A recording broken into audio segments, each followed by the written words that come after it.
بسم الله والحمد لله والصلاة والسلام على سيدنا رسول الله صلى الله عليه وسلم، وبعد. الاسم أحمد سمير عبد العزيز، وهذه مشاركتي في مسابقة مواهب هادفة، سورة قاف. أعوذ بالله من الشيطان الرجيم. بسم الله الرحمن الرحيم. قاف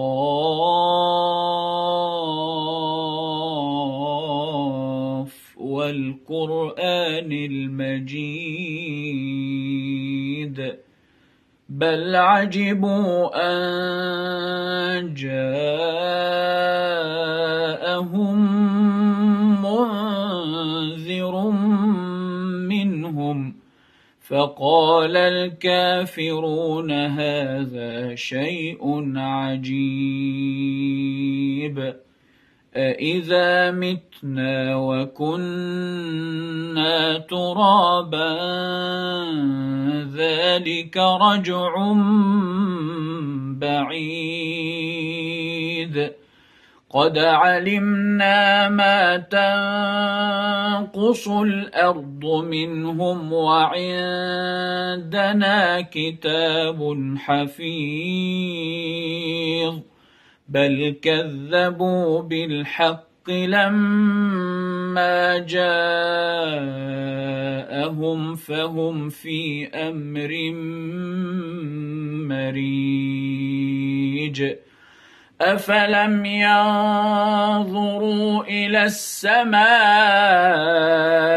فوقهم كيف بنيناها وزيناها وما لها من فروج.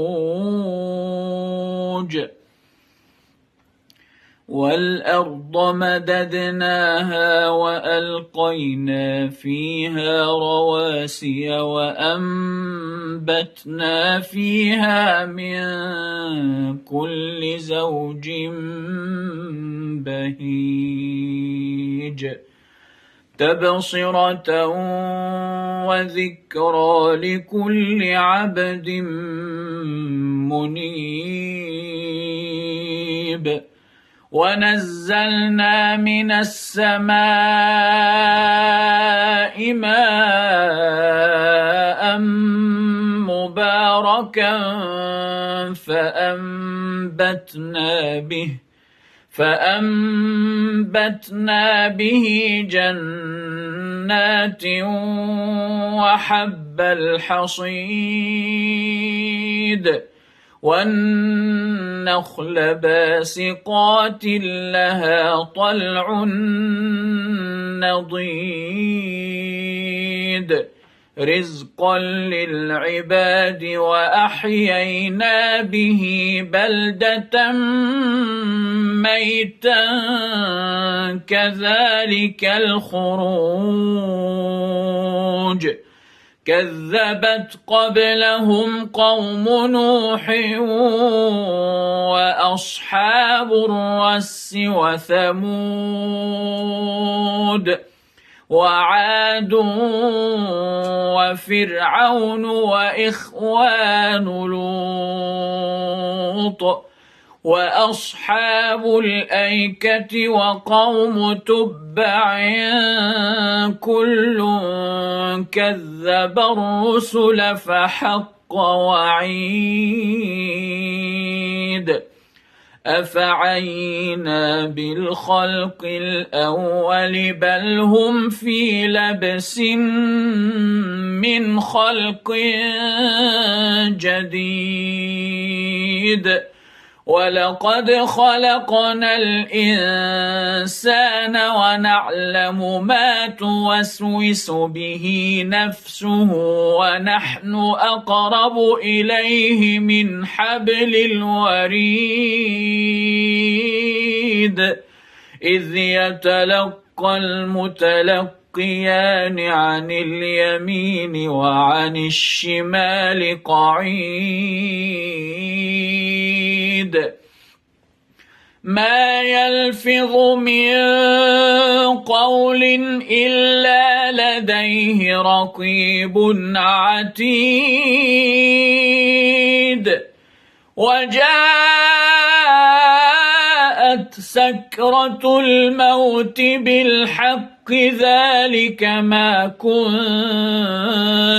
منه تحيد ونفخ